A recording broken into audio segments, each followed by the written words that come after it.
ఈ దైత్రులను పట్టుకొని మనం వీళ్ళ గురించి మనం పచ్చబాటలు పెట్టుకొని నేను ఇంకా మీ ఏఎన్ఎన్ ఛానల్ మెచ్చుకుందాం అనుకుంటారు. మీరు కూడా ఇవాళ ఈ డిబేట్ పెట్టేశారు. ఎలా తానాలు తెలుసా సార్? వీళ్ళు కూర్చోబెట్టి ఇద్దరు బౌన్సర్లు పక్కన పెట్టి 2 జల్లల తగలనితో చేయాలి డిబేట్. ఇలాంటి పెద్దవాళ్ళని పెట్టి మనం అవమానం పడకూడదు. కాదు ప్రసాద్ గారు, ఈ రోజు మనం అందుకనే హుందాగా ఉన్న గెస్టులు మాత్రమే పిలిచాం, వేరే వాళ్ళని దీనికి పిలవలేదు. కాకపోతే అతను ఎవరైతే మురళీ శర్మ అని అతను ఉన్నాడో అతను మాట్లాడే విధానం తప్పు అని చెప్పడానికి మీలాంటి వాడితో చెప్పిస్తే మేము పిలిచాం. కానీ ఆల్మోస్ట్ అతను కూడా ఇప్పుడు ఫోన్ ఎత్తని పరిస్థితి మిమ్మల్ని చూసి మీరు గెస్టులు మాట్లాడే తీరుని బట్టి పరిస్థితి అయితే అలా ఉంది. కానీ ఒకటైతే చెప్పగలం, 10 రోజుల నుంచి సోషల్ మీడియాలో జరుగుతున్న ఈ రచ్చకి ఫుల్ స్టాప్ పెట్టాలనేది ఏనని యొక్క ఉద్దేశం కూడా.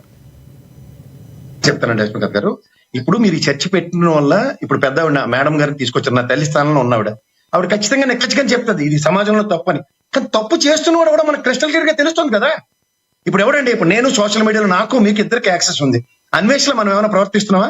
మీరు యూట్యూబ్ లో ఉంటారు, లేకపోతే మీరు మీడియాలో ఉన్నారు, మీరుకి సోషల్ మీడియా మీకు ఫేస్బుక్ ఉంది, లేకపోతే మేడం ఉండొచ్చు, నాకు ఉండొచ్చు, మనకి ఇన్స్టాగ్రామ్ లో ఉంటాయి.